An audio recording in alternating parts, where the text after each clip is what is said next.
విష్ణు స్వరూపమైనటువంటి సభకు నమస్కారం.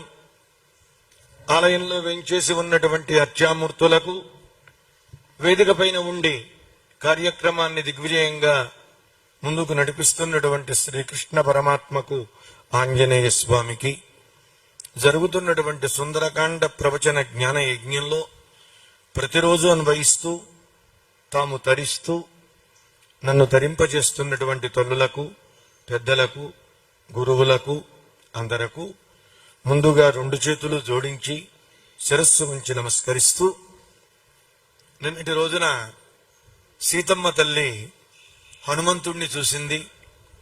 హనుమ చెట్టు దిగాడు, కాసేపు మాట్లాడాడు. చాలా ఆనందపడింది సీత. హనుమంతుల వారు ముందుకు నడిచి వస్తూ ఉంటే అనుమానించింది, ఒకవేళ ఈ వచ్చిన వాడు రావణుడేమో. ఎప్పుడైతే అనుమానం కలిగిందో, మనకి ఒక అనుమానం అనే బీజం మనస్సులో పడితే మనం అనుకున్న అనుమానం లాగానే అవతల వాళ్ళు ఉంటారండి. ఇక రావణాసురుడే వచ్చింది.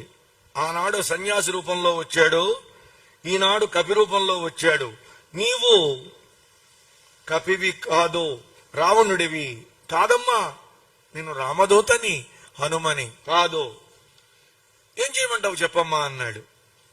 రాముని యొక్క లక్షణాలని చెప్పు, లక్ష్మణస్వామి యొక్క లక్షణాలని చెప్పు. ఎక్కడైనా నరులకు కలయిక ఏర్పడుతుంది, స్నేహం. వానరులకు ఏర్పడుతుంది. కానీ వానరులకు నరులకు స్నేహం ఏర్పడటం ఏమిటి, ఎలా జరిగింది చెప్పు అని అంటే, అప్పుడు హనుమంతుల వారు ఒక మాట అన్నారు. అంతవరకు పూర్తయింది. అమ్మా, రాముడు ఎలాంటి వాడో, రామ గుణాలేమిటో, రాముని లక్షణాలేమిటో నీకు తెలియదా అమ్మా? తెలిసి కూడా నన్ను అడిగావు, నీకు చెబుతానమ్మా. ఎందుకని అంటే, ఈ అంశం వాల్మీకి రామాయణంలో లేదండి. ఇది నా భావన, నేను చెప్పేది. శత్రుసీమలో అంతటి భయంకరమైనటువంటి దుర్భేద్యమైనటువంటి పట్టణంలోకి తానొచ్చి సీతమ్మ ఎదురుగుండా రామగుణ కీర్తనం చేసి సీతమ్మకు ఆనందాన్ని కలిగించాడు హనుమ. అలాంటి పని ఎవరు చేశారు అని తర్వాత యుగాలలో అంటే ఒక్క హనుమ మాత్రమే చేశాడు అనేటువంటి గొప్ప కీర్తిని నాకు తెచ్చిపెట్టడం కోసం, అమ్మా రాముని గుణాలు అడిగావా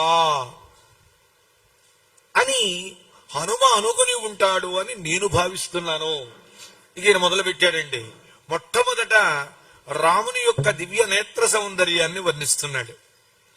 మనం సాధారణంగా ఎవరినైనా ఏమంటామంటే, ఒక ఆడపిల్లను చూసినప్పుడు పెళ్లి చూపుల్లో పూర్వం కనుముక్కు తీరువు బాగుండాలిరా అంటారు.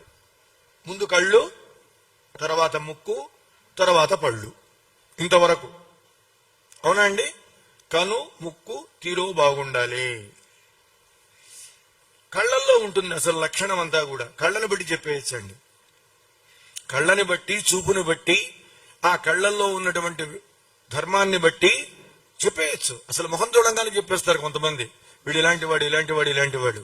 ఇంకా ఆశ్చర్యం చెప్పనా, కొంతమంది మన ముఖాన్ని చూసి మనం పూర్వజన్మలో కుక్క, లేక ఎద్ద, లేక పందె, లేక ఇంకోట అని కూడా చెప్పగలరండి. మన ముఖాన్ని చూడంగానే జన్మాంతరమనందు ఏ జంతు రూపాన్ని మనం ధరించావు అన్నది కూడా వాళ్ళు చెప్పగలుగుతారు.